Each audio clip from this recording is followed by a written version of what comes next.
Well,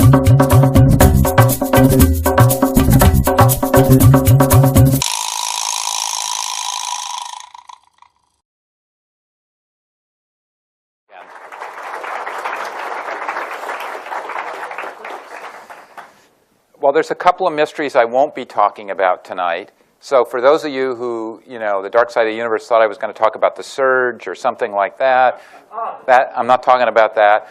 And I'm not going to talk about, we in the Midwest are a little bit, we're still trying to figure out how those Gators won.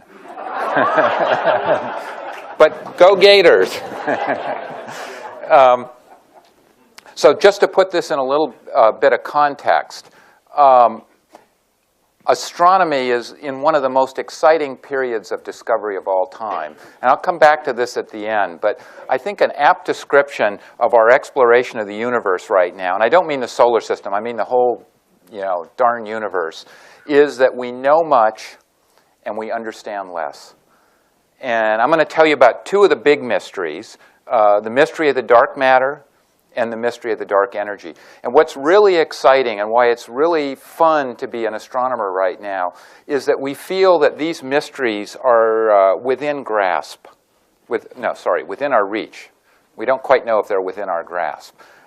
We feel like we're going to be making measurements and doing experiments that could answer these questions. So there's some mysteries that you say, someday we'll figure those out. But with both of these mysteries, we feel like it's close. It's going to happen soon. And let me see if I can, I blank this out. Right. And can we adjust the lights a little bit? Or I guess can everybody see the screen?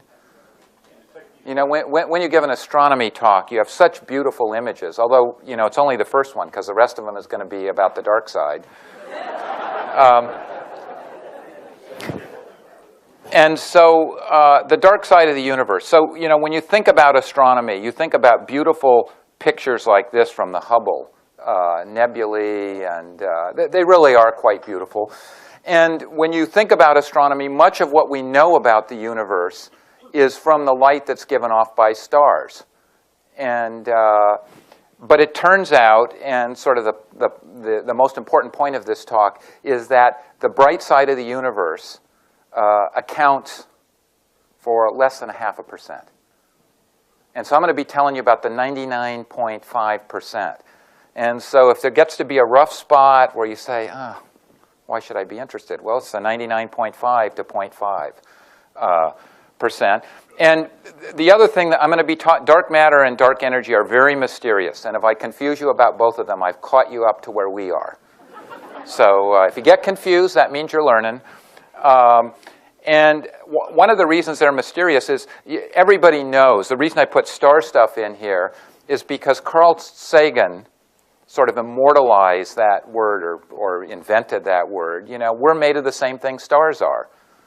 The atoms in our body were made of stars. We're made of star stuff. The dark matter and dark energy isn't. And that makes it quite interesting. Okay, so let's wax poetic a little more about the visible side of the universe. This is a photograph that you paid for. It cost about $2 billion. And it was worth every penny of it. This was taken by the Hubble. It's called the Hubble Deep Field. I like to call it the Hubble Point and Shoot. Hubble stared for 2 weeks in one direction. And this is as far as you can see on a clear, I guess it was night. So this is very interesting. Most of the images here, this is just to orient you. So most of the images here, with one exception, this is a star. Everything else is a galaxy, distant galaxy, billions of light years away. These fuzzy little images are galaxies. Each galaxy has about 100 billion stars. There are 1,500 galaxies in this image. Now let me tell you the most amazing thing. We're not even to the dark side yet. The most amazing thing is this is 1/40,000,000th of the sky. And so if you want to know how many galaxies there are in the universe, don't ask me because I'm not very good at math. But you take 40, this is 1/40,000,000th of the sky. You take 40 million and you multiply it by 1,500, and I hope you get about 100 billion. There are a lot of galaxies. And this is literally as far as you can see. It's not because there was a defective mirror or it wasn't a good telescope. Is you're looking so far out in space that you're looking back to the time when galaxies were born. And of course, you can't look back any further because they weren't there to see. So one of the amazing things is, and we'll come back to this towards the end, is those of you who didn't think there was a time machine, astronomers have a time machine. It's a telescope. It doesn't quite work the way that everybody would want a time machine to work. It can't, but I'll let you figure that out. And we're going to be focusing literally on the spots between the galaxies, the dark side of the universe. Right, this is, when I went to Chicago, my mom said, don't let the bright lights fool you. Or no, what's that about? The dark side controls the universe. So just to remind you, stars are 0.5%. I'm going to talk about two weird things. Dark matter. Dark matter is a less weird thing, so I'll talk about it first. It accounts for 1/3 of the universe. Its gravity holds everything together, including our own galaxy. And I hope to bring it down to a level so it's not so mysterious. It's just made of particles. We don't know their names. They don't give off light. They're not atoms. Okay, so that's a little bit of a stretch. Oh, that's a big stretch? Uh-oh. You better tighten the seatbelts for the next one. And the other 2/3 of the universe, the bulk of the universe, is in something that is extraordinarily mysterious called dark energy. And it's diffuse. It's everywhere. Please don't use the word ether. I know somebody's going to use that word at some point. We don't completely understand it. Its defining feature is that its gravity is not attractive but repulsive, and it's pushing the universe apart, causing the universe to expand ever faster. And until we understand what the dark energy is and precisely how it's causing the universe to speed up, we can't say anything about the destiny of the universe. And I know everybody, the number one question on everybody's mind here is, what is the destiny of the universe? Right? Okay. Good. So let's start out. We're going to start out with the dark matter. So I'm going to talk for about 15, 20 minutes on the dark matter, and I'm going to walk you through it. So how can you know something is there that you can't see? That's kind of the, how can you, as I learned today, I had a wonderful day here at the Institute. One of the things I learned is that we have more senses other than our sight, so you can feel something. Although the feel here is a little bit different.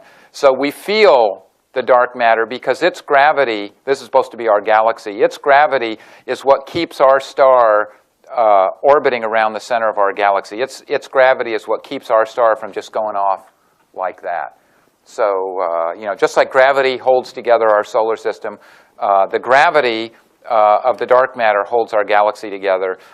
It was actually discovered by a fellow named Fritz Zwicky, whose picture I'm going to show you in a second.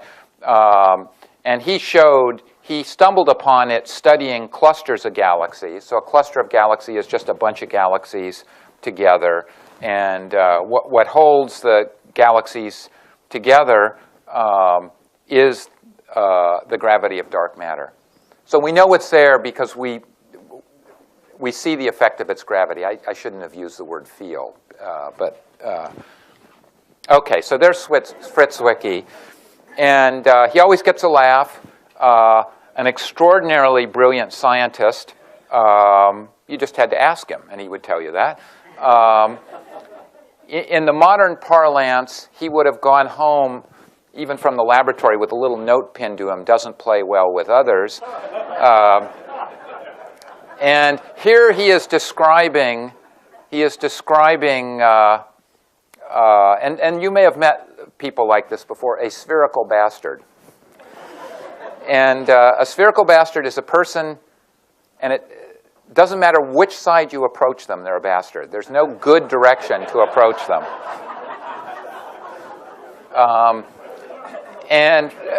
So let me be serious. Look at all these. He wrote a lot of papers.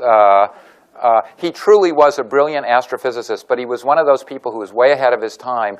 And dark matter, he's the first person, and I shouldn't say stumbled upon it. He really did it in a systematic way, but people didn't pay so much attention to him.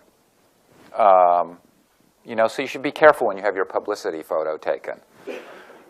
So how did he find it? And he was studying clusters. And let me show you how you would find a cluster in the sky.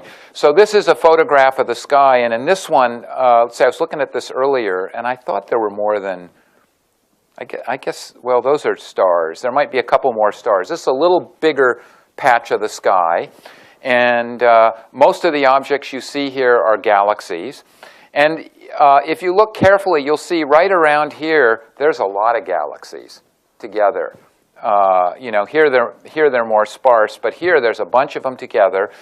And Zwicky was the first one to classify and study these so-called clusters of galaxies. And what a cluster of galaxies is, it's just a region on the sky where you find many more galaxies than on average. And I'll show you the one in particular that he was studying because it's quite beautiful. And many of you may have heard the name. It's the Coma cluster. It's a mere 370 million light years away. Some of you may have visited it on your last vacation. And the Coma cluster has several thousand galaxies in it. And, well, you can't see all of them here, but it's quite big. And what Zwicky studied was the motion of the galaxies. So each one of these is a galaxy. Zwicky studied the motions. And he found, and this is a cartoon, and there's some inaccuracies, but he found not that they have little galaxies have arrows attached to them. He found that the galaxies are moving. He studied their motions. And what he found is they're moving quite fast. They're moving quite fast. And that's okay, and let's just follow this galaxy. So if there were no gravity acting on, if there weren't any gravity here, this galaxy would just go zooming off like that, and that galaxy would go zooming off like that. And if you look at the motions of the different galaxies, pretty soon there would be no cluster. They would all disperse. Everybody got that? Okay. Well, of course, Zwicky knew about gravity, and he was a very smart guy. And he said, okay, so it must be that the collective gravity of all the stars in all the galaxies holds the darn thing together. And so let me just walk you through this very quickly. So this galaxy here, or let's just take this one. It's trying to escape. It gets pulled back to the middle by the gravity of all the stars in all the galaxies. So it goes out a little ways. It falls back in. It overshoots. It goes out the other side, and so on and so forth. So he imagined, and we think he's correct, that the galaxies within a cluster do a little dance. They stay bound because of gravity. There was one tiny fly in the ointment. One tiny fly in the ointment. When you add up the gravity of all the stars and all the galaxies, because we know how stars work, and we know how much mass is associated with the light. We know how much galaxies weigh. You find out that the gravity of all the stars and all the galaxies misses working, falls short, I guess is the word I want, by a factor of 70. So it doesn't work. So there's sort of two ways you could go. I think Zwicky went the right way. One way you could go is to say, these clusters of galaxies are quite interesting. These are just chance superpositions. You got galaxies roaming the universe, and every once in a while, a bunch of them wind up in the same place, but that too will pass. If clusters of galaxies were rare instances, that would be a plausible explanation. We now know there's hundreds of thousands of clusters. That's not what happened. And so he posited that there must be additional mass here that didn't give off any light. And clever man called it dark matter. And literally, all it meant is matter that it doesn't even mean matter that doesn't give off light. It means matter that doesn't give any light we can detect. So dark matter. And so he wrote some paper. He coined the phrase dark matter. And so we talked. I think I have a slide later. So the gravity, that's what I just said. So, you know, what could the dark matter be? And but in the reception before, we were talking about, you know, could it be black holes? You know, after all, those are really cool. We now know it can't be black holes. They fail by more than a factor of 60. So we're going to talk a little bit about what it is. Here is a cluster of galaxies. It's not the Coma cluster. I can't remember which cluster. Maybe it is. I can't remember which cluster there is. There's a lot of clusters. Can't use all up your brain cells memorizing their names. And so in the 1980s, people started looking at clusters with other kinds of eyes to see if there might be things that you couldn't see with visible light. And this is what they saw with this cluster. Boy, I wish I could remember its name. And this is an X-ray image of this cluster. So it turns out that if you have X-ray eye, anybody here have X-ray eyes? So one person can do this experiment at home. Of course, but I forgot to tell you which cluster. If you look at a cluster with X-ray eyes, they're just glowing in the X-ray. So this is, to the same scale, an X-ray image of this cluster. And the first thing that you notice with this X-ray image, which is quite interesting, is you can't see the individual galaxies. And so, in fact, what we learned in the 1980s is that these clusters are aglow with X-rays produced by hot gas. Hot gas. So clusters are filled with hot gas, and I mean just ordinary gas, hydrogen, helium, and so on and so forth. And this gas is so hot that the gas gives off X-rays. And this gas, there is a lot of this gas. This gas accounts for almost all the atoms in a cluster. There is 10 times as much mass in this gas as there is in the stars in the cluster. Now, some of you have been listening carefully, and you'll notice that 10 is not, I can't remember what number I said before, but 60 or 70.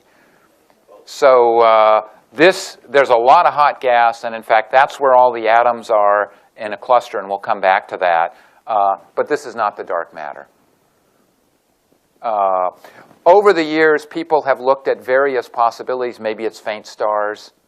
Well, we know our own galaxy. I'll come back to this. We know our own galaxy is held together by dark matter, and so we can use the Hubble to look for faint stars. There's not enough faint stars, so on and so forth. Now, when I was chairman of my department, I had a very tough provost. He was a lawyer. Very fair, but very tough. And I had to convince him that there was dark matter. And this was the image that convinced him. And by now, there is so much evidence for dark matter. But this is a very convincing, at least to a lawyer. Any lawyers here? Well, then maybe I should skip this slide. But I'll need it for something later. So this is a cluster whose name is 0024 plus 1654. And you can see the cluster galaxies. You guys are getting good at recognizing galaxies, right? And what's interesting in this picture, the galaxies are kind of orangish. But do you see these blue things? Really weird blue things? Well, they have a technical name. They're called faint blue galaxies. We're really good at naming. And it turns out that these faint blue galaxies are much farther away than the cluster. Much, much farther away than from the cluster. And so they're well behind the cluster. So their light has had to pass through the cluster in getting to us. And one of the weird things about these faint blue galaxies is, look at this one. It's shaped like a ring. And there's another one shaped like a ring, and another one, and another one, and another one. And then, let's see, look at this one. Boy, that one is really elongated. And, you know, there must be something going on here. And what's going on here, well, some people can just read it. It's a gravitational lens. So, according to Einstein's theory, gravity bends light. Okay, a lens bends light. When you look at something through a lens, you know, if it's a bad lens, it distorts things. And so what's happened is that this cluster of galaxies has acted like a lens, a gravitational lens, and this ring-like galaxy is just multiple images of the same galaxy produced by the bending of the light by the cluster. So this is not 5 different galaxies. It's just 5 different images produced by the fact that the light from this galaxy, which is actually closer to the center of the cluster, got bent. And then for galaxies that are further away, multiple images aren't produced, but distortions are produced. So this galaxy is not fundamentally cigar-shaped. It got sheared is the word that we used. And so you say, oh, well, that's very interesting. Well, it is very interesting because what one can do is, by understanding how gravity bends light, one can reverse the problem and say, oh, what distribution of matter would have given rise to these multiple images and these distorted galaxies? And so you can use this, one of the first tests of Einstein's theory, to figure out what the distribution of dark matter looks like. And this is what a scientist named Tony Tyson and his colleagues did. And so this is the coordinates on the sky, and up is mass. And just to orient you, these little spikes, those are the galaxies. So there are lots of mass at a certain position. And so you say, oh, well, I don't see the dark matter. Well, you don't see the dark matter because these spikes are more prominent. But if you see this gentle distribution of matter here, I mean, it's far less impressive, but that's where all the mass is in the dark matter. So we can image the dark matter. It really is there by using this technique of gravitational lensing. Last fall, I just have to show you this image because this was kind of cool. It's a picture that shows you that dark matter and ordinary matter are different things. And I want to walk you through this. It's kind of neat. Here's a cluster, which you actually saw before. Here's a smaller cluster. And it's called the bullet. Its phone number is 1E0657-56. You'll see in a second why it's called the bullet. So if you look at it with an optical telescope, it's not so impressive. If you look at it with the Chandra X-ray Observatory, if you look at it with X-ray eyes, so here is the big cluster, there's the smaller cluster. Now you're used to these false color pictures. This pink is the Chandra image superimposed, so that's the hot gas. And you say, well, just a second, I don't understand. You know, the hot gas is supposed to be, there should be some on that galaxy and there should be some on that galaxy. What's going on here? Well, what's going on here is that these two clusters collided, and they went through each other, and the gas in the two different galaxies collided and got left at the center of the collision, and the galaxies and the dark matter just went through one another, telling you dark matter is something different than the gas.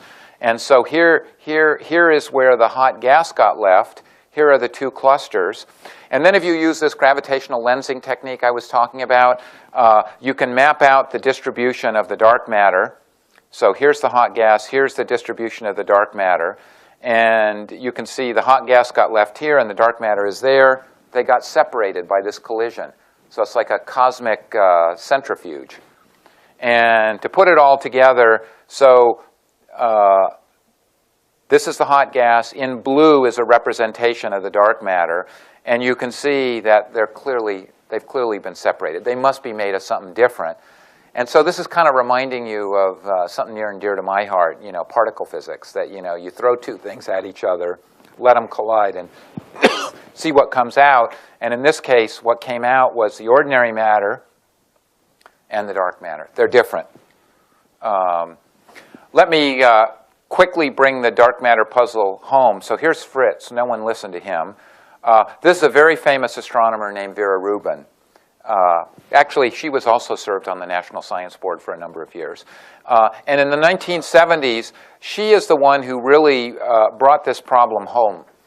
Clusters were a bit mysterious, and she brought this problem home because she showed the same thing is happening in galaxies like our own. So this is not our galaxy. This is actually Andromeda. How many people have seen Andromeda with the, yeah, good, with the naked eye? So we like to think of it as our twin. It's actually about twice as big, but that shows we have a good, healthy ego. And, of course, galaxies are made of hundreds of billions of stars. And the stars are moving around the center of the galaxy. And what holds, what makes them do that? Gravity, right? And this is what she measured are called rotation curves. And the rotation curve is just the speed of the galaxy, shown here as how far away the galaxy, sorry, not the speed of the galaxy, the speed of the star, shown as a function of how far it is from the center. And you're just supposed to take one thing away from this slide, which I'll demonstrate to you is weird, which is look at these stars. So this star way far from the center is moving at 250. This star even further from the center is moving at 250 kilometers per second. The rare star way out here, or typically gas clouds, are still moving at that speed. Does that seem weird to you? Yeah, the reason it seems weird to you is if all the mass were in here, as you get further and further away, gravity is getting weaker and weaker. Shouldn't the stars be moving slower? Otherwise, they're going to escape. That's good. Oh, you guys are really smart. Well, so you don't need this slide, because I was just going to show you a slide, the same thing for our solar system. So in the solar system, all the mass is in the sun. Okay? And if you make the same kind of plot, a rotation curve, here's, this is the hardest part of the talk. Pluto, Venus, Earth, Mars, Jupiter. Oh, I can't remember the planets. But what you see is she did not see this, which in the solar system where you have a big chunk of mass at the center, the planets or the objects that are farther away from the center are moving more slowly for exactly the reason that you all intuited, is the gravity's getting weaker. If they were moving fast, they would have escaped. Okay? And so what you infer from that, this is an optical image of our galaxy, which I took on an out-of-body experience. Actually, this is a real image. The reason we're able to take this, I bet you do this in Pensacola, is that we're not at the center of the galaxy. So we're out, we're not literally here, but we're, the galaxy is a bulge and then a disk, and we're out there. And so if you pan across the sky, don't you have pictures of Pensacola where you get a boat out there and you take a panoramic view? Okay, so it's the same thing of our galaxy. What's missing in this picture is the dark matter halo. So the amount of dark matter you need to hold the galaxy together is a lot, 30 or 40 times more than the visible matter. And here, I mean, this is not a picture of the dark matter. This is, you can see it's a poor representation. But what I wanted to show you here is that the dark halo of our galaxy is enormous. So the galaxy is tiny. The dark halo, not only in mass, is 30 times greater, but in size. Let's see what my next slide is. Oh, I want to go back. Let's go back to the Hubble Deep Field. Okay, so here's the Hubble Deep Field. And you know what it kind of looks like here is that galaxies are highly isolated. There's one here, there's one there. They're completely disconnected. Now go back to this slide. Galaxies have these enormous halos. In fact, our halo goes out to Andromeda. So in fact, our best understanding of the universe is that it is a web of dark matter decorated by stars. I don't mean that somebody went and, like a Christmas tree or something, but so this is a computer simulation of dark matter. And so it's not a real picture. It's a computer simulation of dark matter. And this is an enormous part of the universe, about 1 billion light years across. And so yeah, we're warming you up for the dark energy here. So the brightness here, the brighter it is, the more dark matter there is. You got it? Okay. And so you can see that the dark matter forms a web. There are filaments, and if we saw this in 3 dimensions, you'd see sheets of dark matter. And where there's more dark matter, the gravity is stronger, and more of the atoms fell in, and more stars formed, and it's brighter. Oh, now you understand the brightness scale. And so this is a nice metaphor for the universe, that it's a cosmic web of dark matter. And in the spots where there's an enormous amount of dark matter, enough ordinary matter accumulates that it forms a bright galaxy. And so if you can kind of look at this more as a Monet, what you see here is we now think of the universe as a web of dark matter decorated by stars and galaxies. And so whereas the stars and galaxies, if we call these the galaxies, look highly isolated, if you had a dark matter telescope, you could see that their dark matter halos are all interconnected. And in fact, some of you at the astronomers meeting is happening right now in Seattle. And I know at least one person came up to me and said, you know, did you hear about this 3D map of dark matter? Did anybody read that article? Oh, so all that work I spent studying that article is... Anyway, by gravitational lensing, we're starting to get pictures that confirm this cosmic web of dark matter. Okay. Now here's the fun part. I told you that the dark matter is not atoms. How do we know that? Well, we know that because Arthur Andersen told us that. You remember Arthur Andersen, the accounting firm that did such good work? So this is a puzzle anyone can understand. It's simple accounting.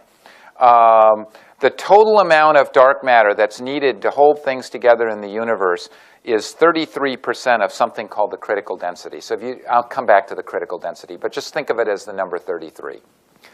The total amount of atoms in the universe is 4%, or a number called 4.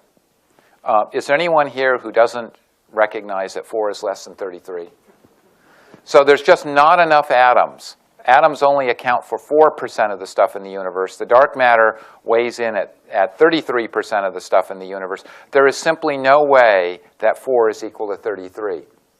Well, in astronomy, we used to do tricks like that, but we don't do that anymore. And so what that tells us is there's not enough ordinary matter to account for the vast amounts of dark matter. And I just quickly want to tell you, how is it that you know how many atoms there are in the universe? And because, I know, how did that slide get in there? Okay, well, I have to tell you a little bit about the history of the universe. It began as a can of quark soup. So this, in another lecture, I would tell you that this is basically a 2-scale model of the universe when it was very young. And it was a soup of elementary particles. And we can trace the history of the universe from this soup of elementary particles to where we are today. And that journey took about 13.7 billion years, and so I'm going to do it here for you in real time. I'll speed it up a little. So the quarks, everybody knows that neutrons and protons are made out of quarks, right? So when the universe was 100,000th of a second old, the quarks condensed into neutrons and protons.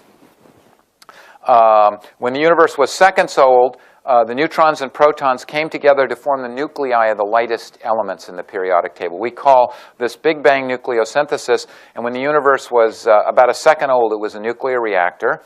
And then when the universe was about 400,000 years old, the nuclei that were around combined with the electrons that are around and formed the atoms. And then once we had the atoms, the rest was easy. We made stars and so on and so forth. So the two pieces of evidence that allow us to figure out how much ordinary matter is in the universe. In this nuclear reactor made helium. It made a heavy form of hydrogen called deuterium. Everybody's heard of deuterium? Okay. Made a light form of helium called helium-3, and it made lithium. And as best as I can tell, for the problems that we have in society today, it did not make enough lithium. But that's another lecture. And the amount of deuterium it made depends strongly upon the amount of atoms there were in the universe. And so a number of years ago, we measured how much deuterium was left over from the Big Bang, and that's how we pinned down this 4% number. You say, okay, well, that's really good. And I'm not going to argue with you because you're a scientist, but we have a double check now. And we can see the universe when the atoms are formed. And I'll show you a picture of that a little bit later. And we have an entirely different way to get at the amount of atoms in the universe. And guess what number we get? Yeah, we were hoping for 4. We didn't get, no, we got 4. So we have 2 different ways to get this 4% number. And so we're pretty confident. And there's actually a third way. So we're confident on that 4% number. I showed you the evidence for the dark matter. So 4 isn't equal to 33. What's the 33? What's that? Well, we went through a long list of candidates. Got all kinds of things here. Invisible axion. What's some fun? Shadow matter. Champs, chumps, crypto. We tried a lot of things. Black holes. So here's where we are today. In 1990, I made a slide, and I called this my Moose diagram of dark matter candidates.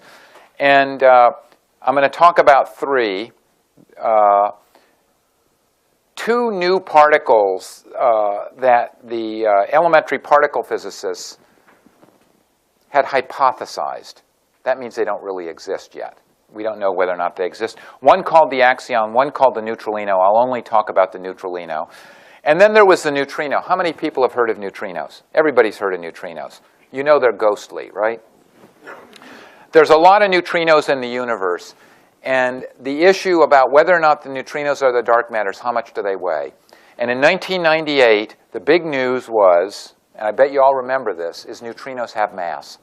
Teeny tiny masses. And once we knew how much they weighed, then we could figure out how much of the dark matter they were. And guess how much of the dark matter they were? Not very much. So they account for more matter than stars do, but they're not the dark matter. So we are currently today, the 2 leading candidates are the axion and the neutralino. And let me just tell you a little bit about the neutralino. So how many people have heard of superstring theory? How many people understand it? Could you come up and explain it to me? So, superstring theory is the theory that unifies gravity and quantum mechanics, and it's the theory that made Brian Greene famous and all that. And one of the predictions it makes is that for every particle that we have found, there's a partner particle yet to be found. And so these superstring theorists say, look, our theory predicts, all these particles, we found half of them. So we're halfway there to verifying it. Any flaw in that logic? Okay. The neutralino is one of the particles that it predicts. And so this particle, if you go to Fermilab or if you go to the big new accelerator in Geneva called the LHC, you go into the control room and it says most wanted. And right under Osama bin Laden is a picture of the neutralino. And so this is a particle that we believe behaves very much like a neutrino. It's very, if it really exists and if it's the dark matter, thousands of them millions are passing through you every second. Of course, there are trillions of neutrinos passing through you every second. Weighs about 100 times, maybe 200 times what the proton does. And if we discover this would be fantastic. So number one, cosmologists like myself could say, yeah, we were the first ones to find it. We found it was the dark matter. We discovered that particle. And of course, if we produced it in the laboratory, that would give more credence to it. And of course, it would be the first evidence for superstring theory. And the axion is a similar story, although this is a story that it has its deep roots in Florida. So there's an experiment looking for axions that was designed by a physicist named Pierre Sakivi at the University of Florida. And so this is where I'm going to end the dark matter story. I mean, we have some of it. In fact, let me just go to the next slide here. So this is our accounting of the universe. So 4% atoms, about 30% dark matter. And I'm going to get to the dark energy, and that's where we're going to finish. The atoms, of that 4%, it breaks down like this. 0.5% of it is in stars. Most of it is in that hot gas that I showed you pictures of. So most of the atoms in the universe never got to be stars. And people want to know about black holes. Of these atoms, 0.0001% are in black holes. That's why the black holes failed miserably at being the dark matter. Then this exotic dark matter, as we call it, something that's not atoms, about 1% of it is neutrinos. Okay, well, we're looking for the full 30 here, and somebody is going to notice that these numbers don't add up. But consistency is the hobgoblin of small minds. Or I could have said they don't, it's rounding. They don't add due to rounding. And so we're focused in on axions and neutralinos. I'm a glass half full guy, even if I'm handed an empty glass. We feel like we're on the right track, that the dark matter is something other than atoms, because we've shown that some of it is neutrinos. And we feel like an experiment very soon, could be tomorrow, well, probably not tomorrow, but in the next few years, could identify that it's either axions or neutralinos. So we feel like this detective story is almost over. Started with Zwicky in 1935. We're not quite to show me I'm from Missouri. You'd like to see a bottle of the dark matter, but we're well on our way. Of course, there could be some big surprises. Let me now shift gears to the dark energy. The dark energy, that's what gets me up in the morning. I don't use it as a drug or anything like that, but it gets me excited. It's the puzzle I want to solve.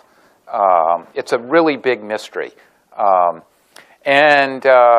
story kind of starts in 1998 when Science Magazine called its breakthrough of the year the discovery that the universe, the expansion of the universe, is speeding up and not slowing down. And so let me kind of work you up to 1998, and then there'll be a very short part telling you about dark energy, because we know very little about it. But let me tell you the puzzle. So let me remind you, you know my cartoon pictures of galaxies, and you know these funny little, that galaxies have arrows attached to them. So not really, but when we say the universe is expanding, we're referring to Hubble's discovery in 1929 that galaxies, he looked at other galaxies in the universe, and they're moving away from us.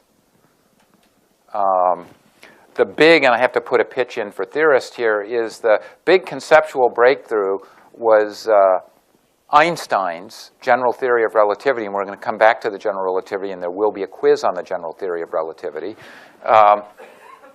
that this is not, if you look at this picture, you might think that there was some explosion here and galaxies went hurling out into space.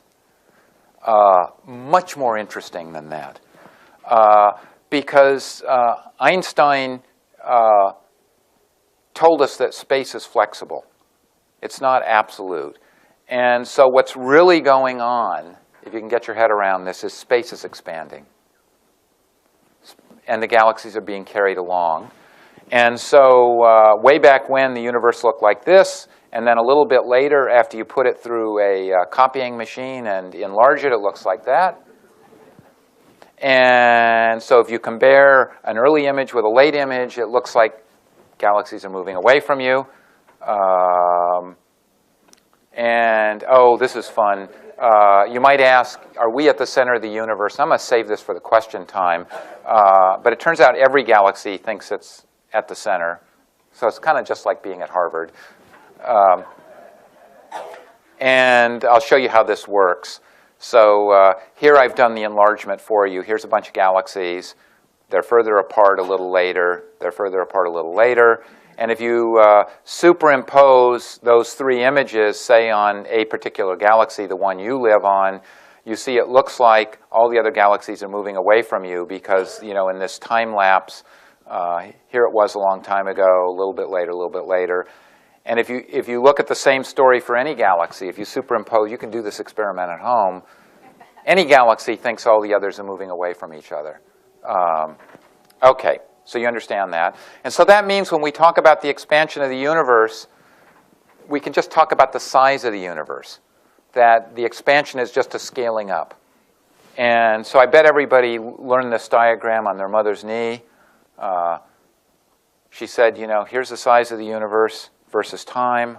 I won't put in units because it'll only confuse you. And so here we have the universe getting bigger, like so. So it's getting bigger with time. And then your mother, and she said, when the universe was, that's the Big Bang, and it's getting bigger, it's expanding. That's what this chart means. And then she said the lines are droopy because the universe is slowing down, right? You all heard this story. So, a straight line would be the universe not slowing down, but it's slowing down. And then the big question, she said, is will it slow down enough so it will eventually fall back on itself? Or will it keep expanding, for example, like this one forever?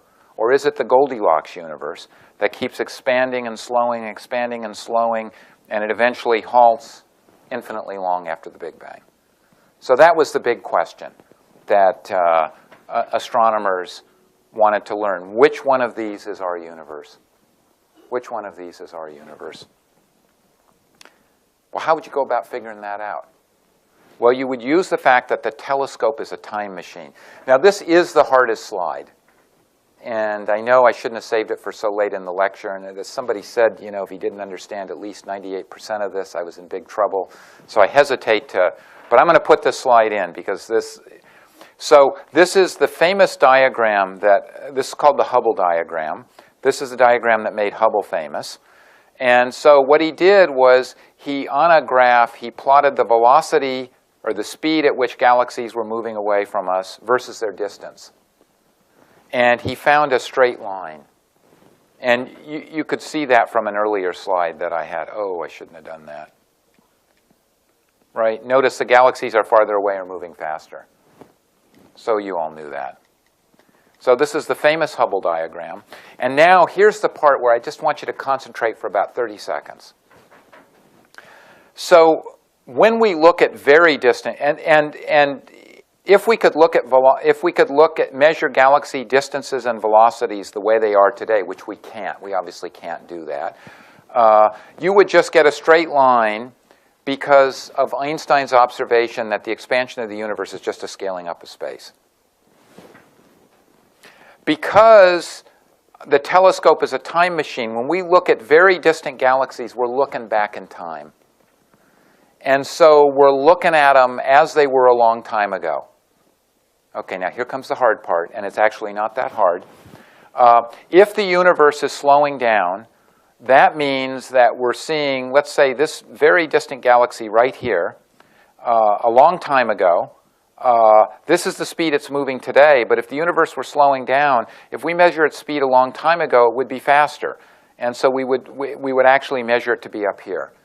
And so the trick is that if you measure very distant galaxies and put them on the Hubble diagram, you'll be able to measure how much this curve bends from being a straight line, and the bending will tell you how much the universe is slowing down. And I'm not going to embarrass you to, did everybody get that? Yeah, you all got that. So now I'm going to show you the data, and this is, I'm not going to show you real data because it's hard to see the effect with real data. So these are, this is the funny symbol that we draw for data points. And so here is what made Hubble famous, that there's this linear relationship. And the points are below the straight line, not above. Now, above means slowing down. So what does below mean? Oh, you guys are really good. Speeding up. And so it was very exciting. I mean, it was unexpected and very exciting. And it means that the universe is speeding up. Oh, I won't tell you how it was done if somebody asks me. And it made the cover of Science magazine because this was completely unexpected. It's a funny scientific story. You know, science is really wonderful. There were two groups that were trying to make these measurements. And the two groups, they only agreed on one thing, which was the other group was stupid and incompetent. And each group only had one goal, which was to get the different answer than the other group because they're, you know, read bullet number one. And the biggest surprise of all was not that the universe was speeding up, it's that they got the same answer as the other group. And of course, in science, we like to have independent measurements. We like two groups that, well, you know, they should be nice to one another, but we like two groups that are competitive. Competition is good, right? And so in 1998, they discovered the universe was speeding up. And you know, I'm gonna, because I've already stretched your mind, I'm gonna skip some of this. We had some confirming evidence that involved measurements of the cosmic microwave background, but I'm actually gonna skip this. So we got confirming evidence. other measurements came to the same conclusion. You know, but in science, we worry about discoveries that are too good to be true. And Sir Arthur Eddington, this is a great quote. This is a wonderful quote. "No experimental result should be accepted until confirmed by theory." How many people are offended here? And actually, this is a wonderful quote because it takes the experimentalists a while to understand the quote. It's kind of like telling Polish jokes to Polish people. You have to do it slowly. But once you do, you understand that this is kind of a fundamental tenet of science. Science is not just a book of facts. It's understanding. And if there's certain facts you can't understand, they may not actually be facts. And so this is the segue into, so how do we understand this? Is this too good to be true? You know, is this such a crazy result that maybe it's not true? And the answer is no. And here's how we understand it. Cosmic acceleration, that is the speeding up of the universe, is driven by the repulsive gravity of dark energy. And this is my last slide. Is there anyone who doesn't understand that? Oh, somebody said my line. So let me explain that. This is where it starts getting really interesting. I'm going to explain the puzzle, and then we'll wrap up here. So it turns out that gravity can be repulsive. I don't mean the learning about gravity. I mean that gravity can be repulsive. Now that is deeply mysterious because if there is anything that you remember about gravity, what's its defining feature? It's attractive. Well, it turns out that according to Einstein's theory of relativity, gravity can be repulsive. Now, the stuff that has repulsive gravity is very, very weird, and I named it. So this is my great contribution to dark energy, is I named it. So you know, before you can start talking about something, you have to give it a name. Because you can't always refer to it as the stuff that has repulsive gravity.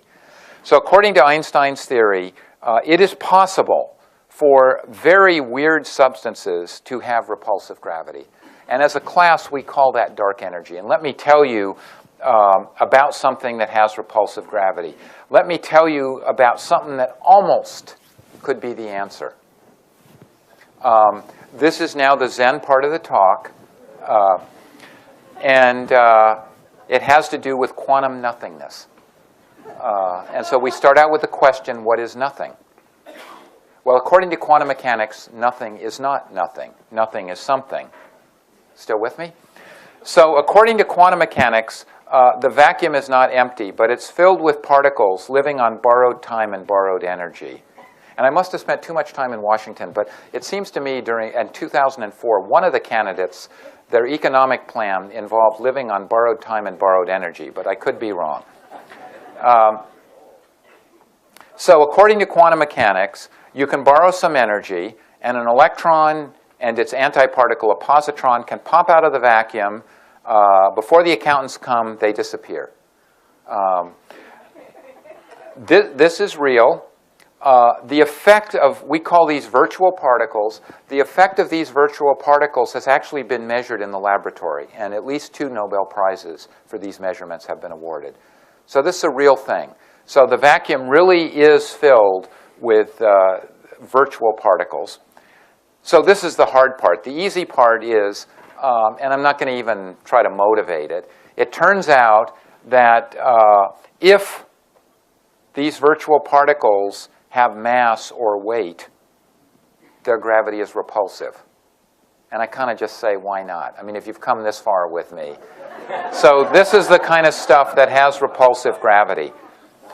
And so you might say, well, this is starting to sound quite good. So you can prove mathematically that the energy of the quantum vacuum, we call this vacuum energy or quantum vacuum energy, has repulsive gravity. And so in all situations with gravity, the total amount of repulsion or the total amount of attraction depends upon how much it weighs, right? So the big question is, how much does nothing weigh? I told you this was the Zen part of the talk. And, you know, when we theorists calculate how much nothing weighs, we get an answer that comes very close to giving the right result. That is, the right speed up for the universe. It's within a factor of 10 to the 55. I apologize for those of you who don't know scientific notation. That means we're only off by a factor of 1 with 55 zeros. And, okay, it's not very close at all. Okay, so this is what we really like, what theoretical scientists really like. We have a very big puzzle. And these very big puzzles, we know that the answer will be a crazy idea. It's not going to be, you know, Professor Turner and your calculation of how much nothing weighs on page 22. There was a 2 that should have been a pi, and everything works out. That's not going to happen. And so to resolve this puzzle, it's going to require a crazy idea. And that's where, you know, theorists get excited. And this is, because I know you're going to be able to find my email address. Not every crazy idea is a solution to a profound problem. So some crazy ideas are just plain crazy. And the crazy idea could be to explain how nothing weighs so little. Right? It could be that, you know, the crazy idea just explains why. Or the crazy idea could be, well, you know, nothing weighs nothing. And in fact, I claim that as my theorem. I think if it turns out quantum vacuum energy weighs nothing, we're going to call that Turner's theorem. And then, what is the dark energy? So I'm going to show you 2 ideas, and then I will be done. And it's kind of a father-son thing. In 1998, I think my son was... Yeah, I did have a son in 1998. And he was 5 then. And we both like to make transparencies. And so I sat him down at his little desk, and I said, will you please draw me a picture of dark energy? And there it is. And I think that his idea of what dark energy is competitive with every other idea that I've heard. But I could not be outdone with my son. You'd have to know him. It's a competitive father-son thing, and we go at it. And so here's my crazy idea. There is no dark energy. The guy who invented dark energy is telling you, no, there's no dark energy. That we're seeing a new aspect of gravity. And let me tell you what this new aspect of gravity is. And I'm not saying this idea is right. All I want you to do is accept that it's crazy. Okay, so, and the idea is that an empty universe undergoes accelerated expansion.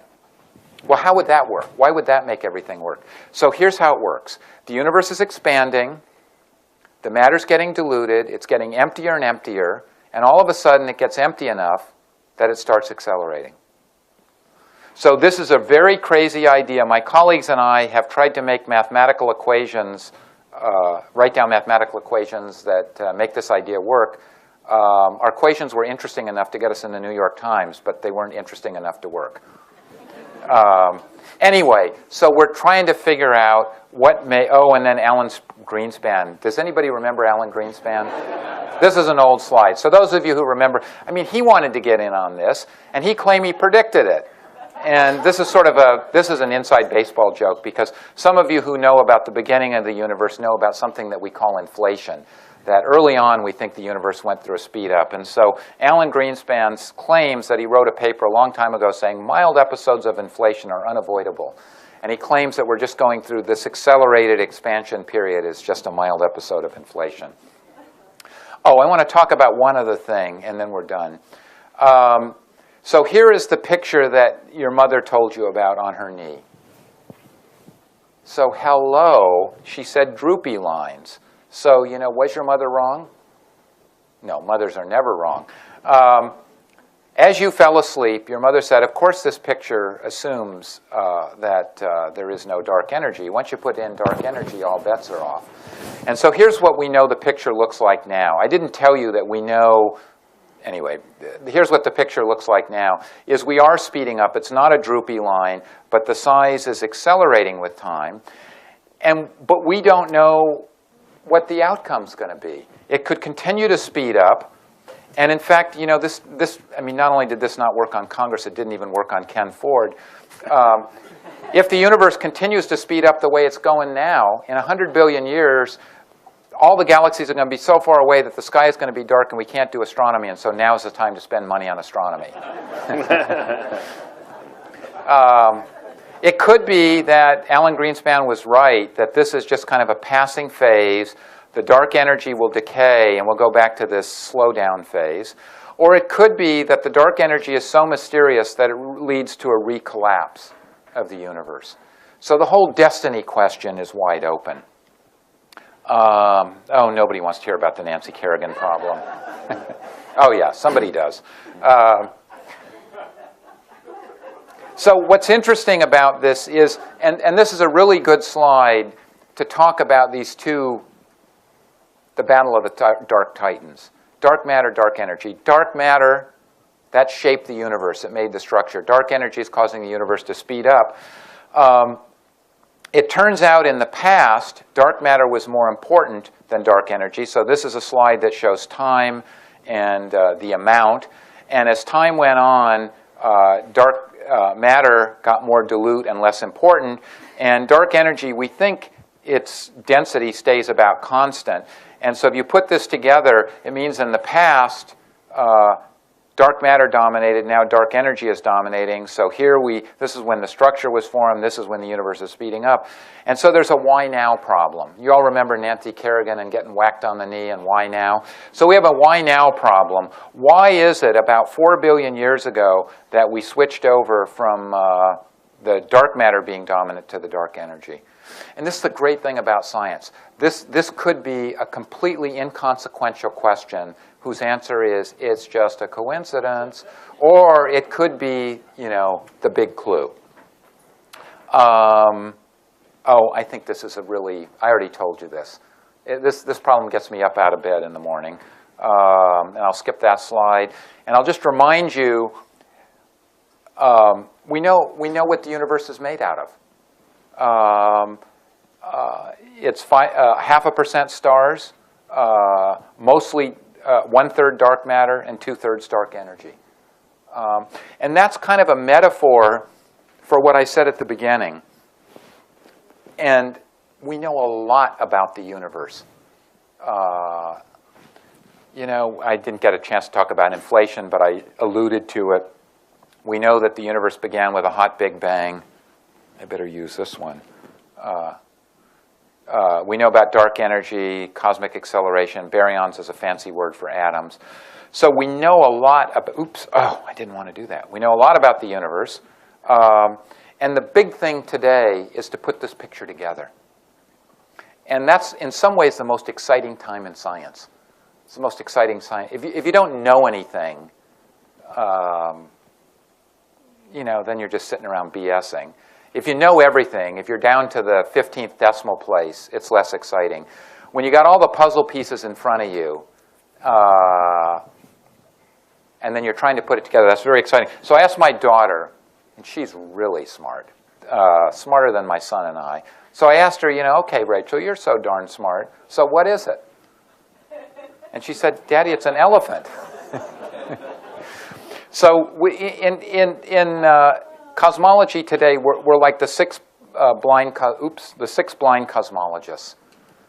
You know, we're feeling different pieces of this elephant. You know, we got all these facts, and we're trying to put it together in a big story. And two big mysteries that I told you about: dark matter and dark energy.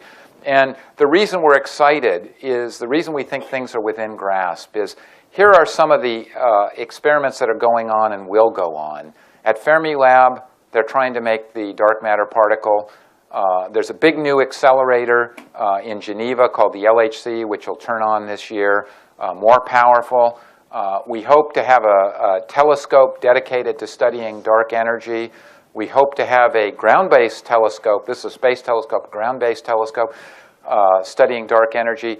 This is an experiment looking for the dark matter particle. So stay tuned. Thank you very much.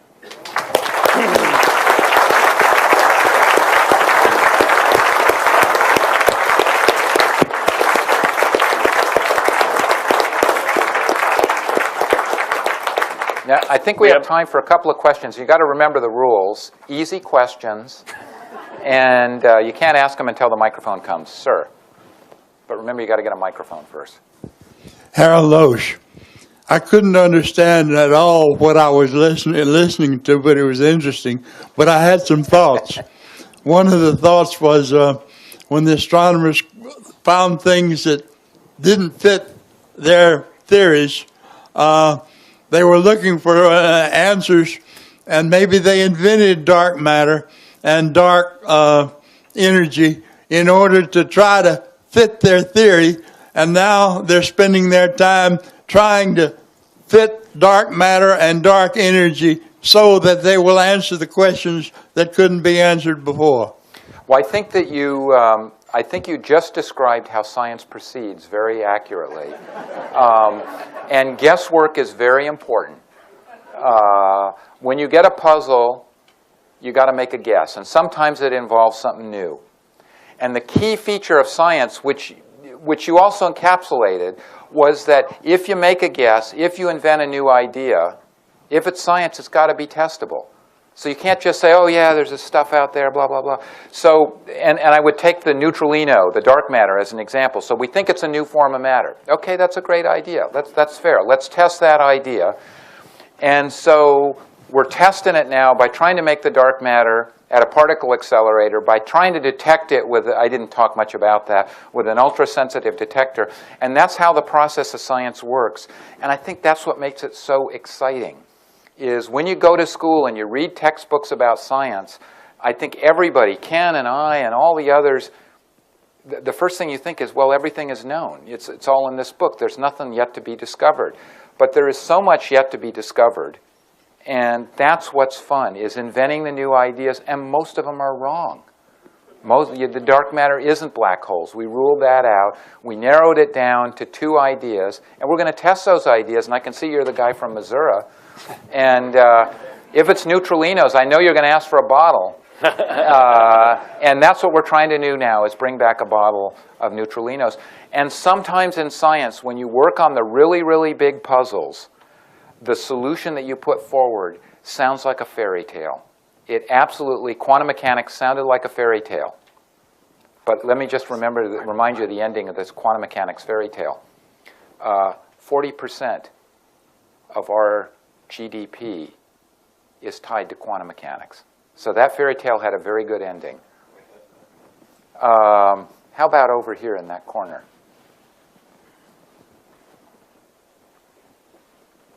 When you were describing all this, it seemed like you were describing a cosmic living organism.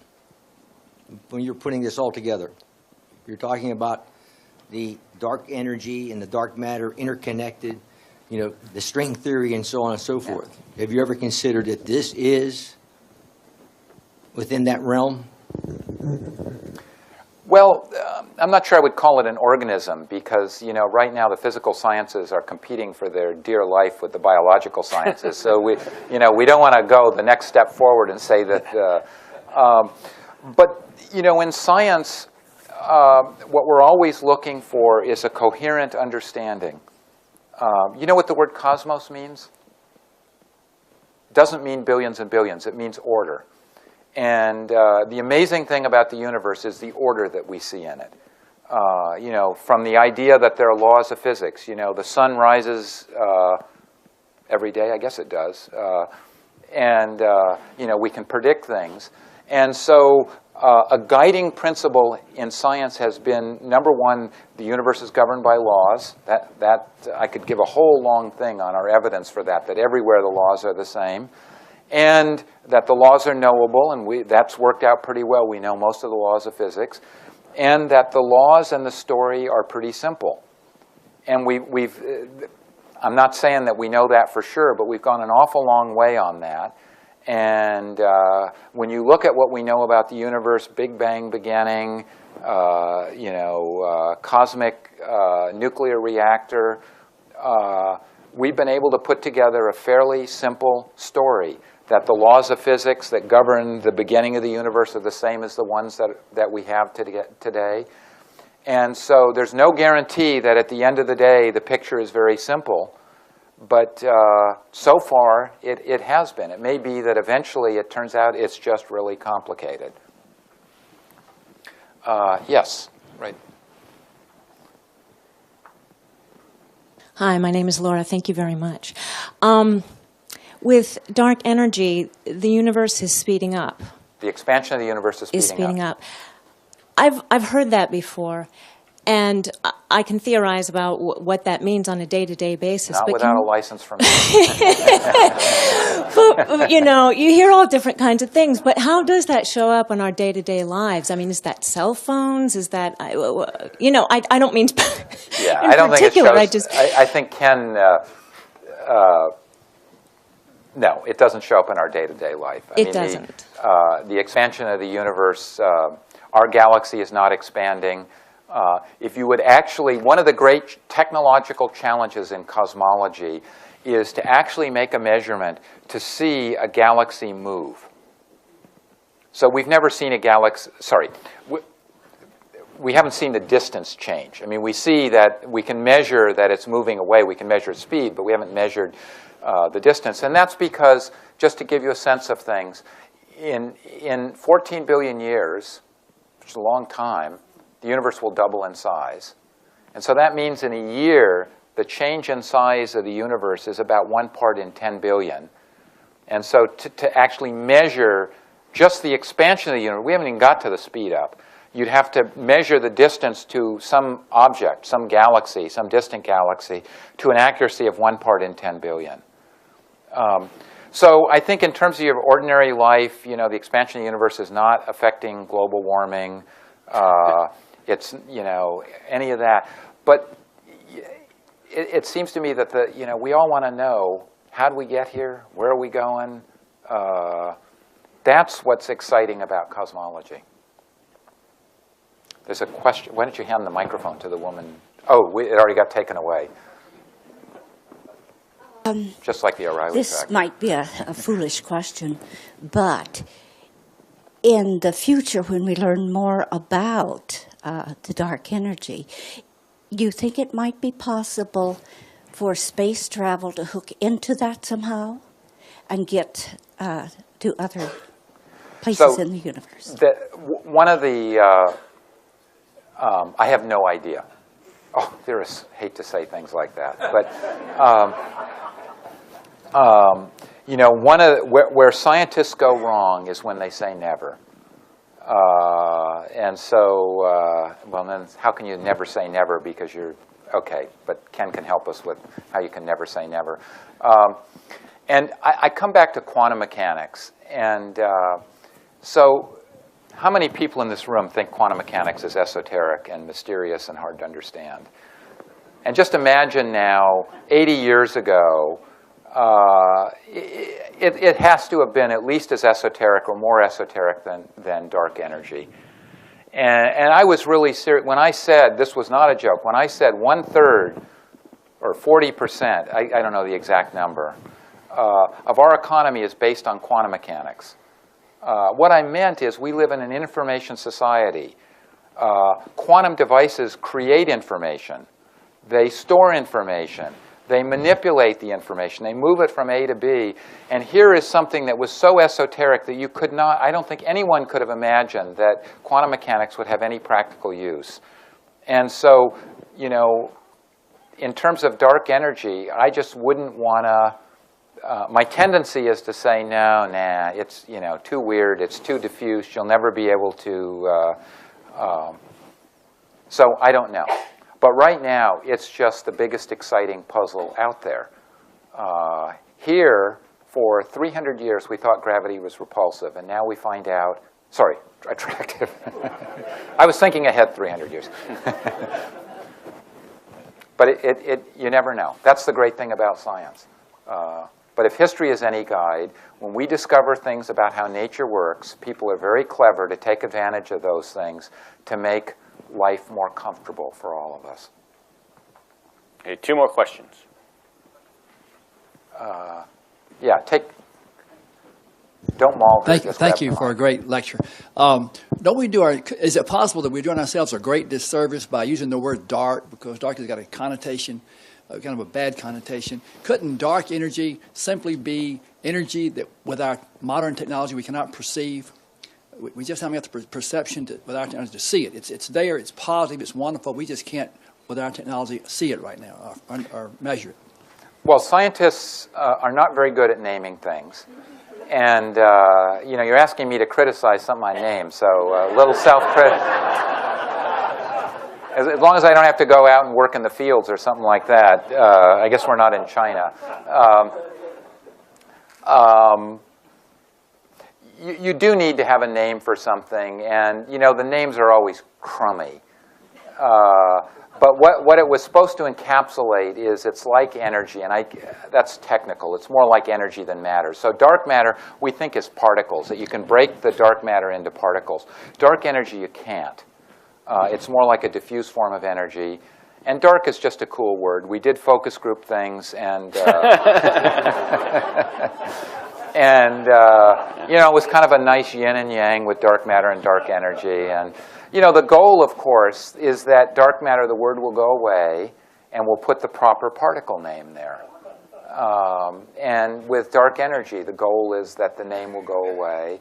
But you know, what's wonderful about names is that the history of science, I come back to science being organic and exciting, and so the names kind of tell you some of the history, the struggles, that people didn't really understand things very well. And often the names are misnomers. And so there's a particle that some of you may know of called the mu meson. The muon, anybody know the mu? It's not a meson. But when they discovered it, they thought it was. And so it's cool that it keeps the name the mu meson because it encodes some of the history. OK, we're down to the last question. And it better be an easy one. Oh. Were you choosing it, Ken? So let Ken, yeah, back there. Hi, thank you for the lectures. It was terrific.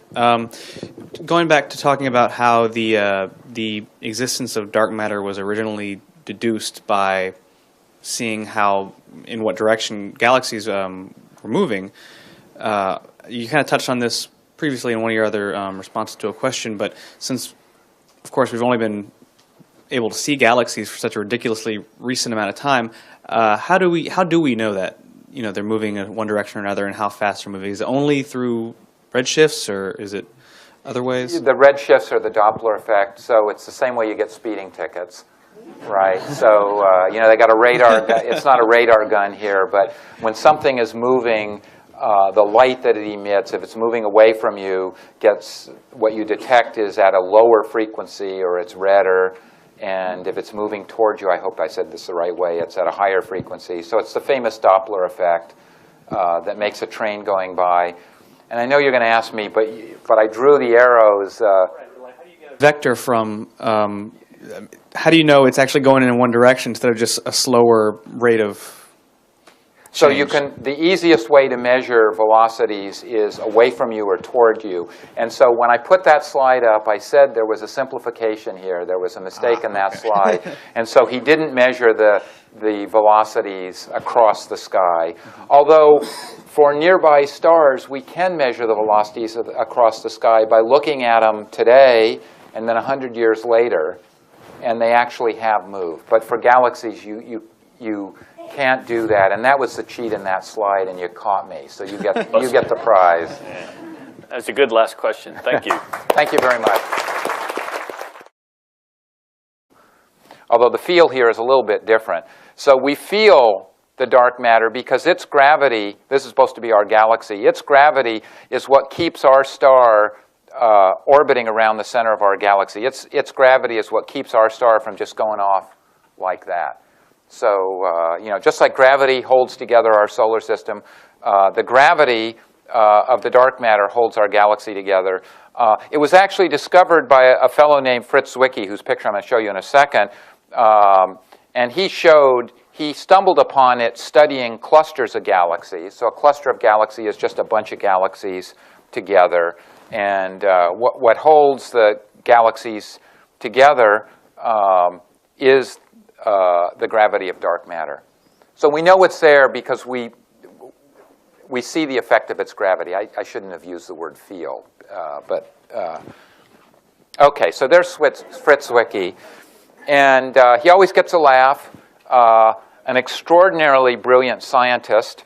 You just had to ask him, and he would tell you that. In the modern parlance, he would have gone home, even from the laboratory, with a little note pinned to him, doesn't play well with others. And here he is describing, and you may have met people like this before, a spherical bastard. And a spherical bastard is a person, and it doesn't matter which side you approach them, they're a bastard. There's no good direction to approach them.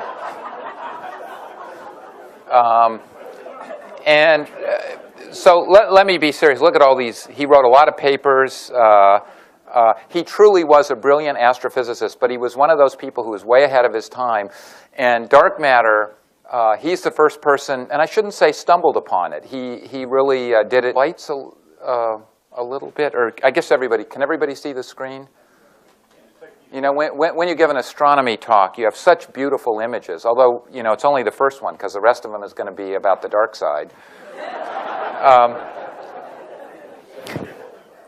And so the dark side of the universe. So, you know, when you think about astronomy, you think about beautiful pictures like this from the Hubble nebulae, and they really are quite beautiful. And when you think about astronomy, much of what we know about the universe is from the light that's given off by stars. And but it turns out, and sort of the most important point of this talk, is that the bright side of the universe accounts for less than 0.5%. And so I'm going to be telling you about the 99.5%. And so if there gets to be a rough spot where you say, why should I be interested? Well, it's the 99.5 to 0.5%. And the other thing that I'm going to be taught, dark matter and dark energy are very mysterious. And if I confuse you about both of them, I've caught you up to where we are. So if you get confused, that means you're learning.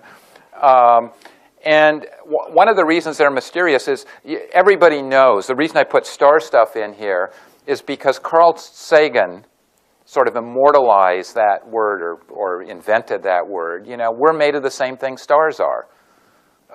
You know, the atoms in our body were made of stars. We're made of star stuff. The dark matter and dark energy isn't.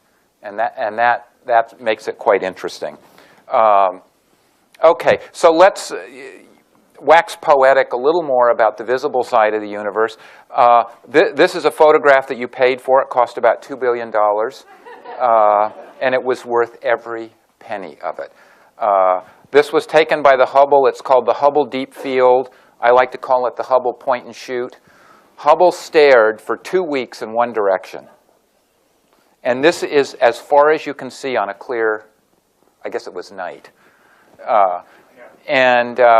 So this is very interesting. Most of the images here, this is just to orient you. So most of the images here, with one exception, this is a star. Everything else is a galaxy, distant galaxy, billions of light years away. These fuzzy little images are galaxies. Each galaxy has about 100 billion stars. There are 1,500 galaxies in this image. Now let me tell you the most amazing thing. We're not even to the dark side yet. The most amazing thing is this is 1/40,000,000th of the sky. And so if you want to know how many galaxies there are in the universe, don't ask me because I'm not very good at math. But you take 40, this is 1/40,000,000th of the sky. You take 40 million and you multiply it by 1,500, and I hope you get about 100 billion. There are a lot of galaxies. And this is literally as far as you can see. It's not because there was a defective mirror or it wasn't a good telescope. Is you're looking so far out in space that you're looking back to the time when galaxies were born. And of course, you can't look back any further because they weren't there to see. So one of the amazing things is, and we'll come back to this towards the end, is those of you who didn't think there was a time machine, astronomers have a time machine. It's a telescope. It doesn't quite work the way that everybody would want a time machine to work. It can't, but I'll let you figure that out. And we're going to be focusing literally on the spots between the galaxies, the dark side of the universe. Right Right. This is, when I went to Chicago, my mom said, don't let the bright lights fool you. Or no, what's...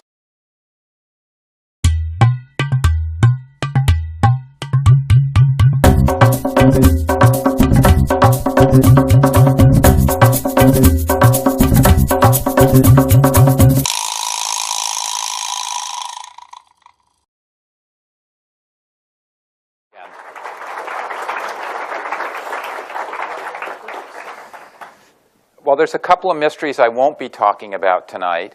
So for those of you who, the dark side of the universe thought I was going to talk about the surge or something like that, I'm not talking about that. And I'm not going to talk about, we in the Midwest are a little bit, we're still trying to figure out how those Gators won. But go Gators. So just to put this in a little bit of context,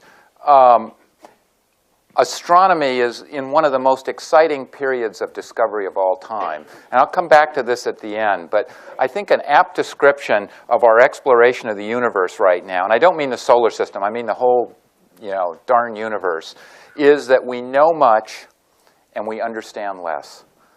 And I'm going to tell you about two of the big mysteries, the mystery of the dark matter and the mystery of the dark energy. And what's really exciting and why it's really fun to be an astronomer right now is that we feel that these mysteries are within grasp, within our reach. We don't quite know if they're within our grasp. We feel like we're going to be making measurements and doing experiments that could answer these questions. So there's some mysteries that you say, someday we'll figure those out. But with both of these mysteries, we feel like it's close. It's going to happen soon. And let me see if I can, I blank this out.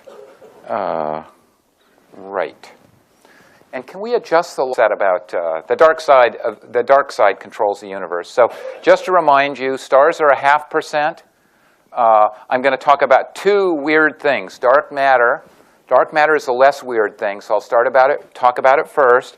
It accounts for 1/3 of the universe.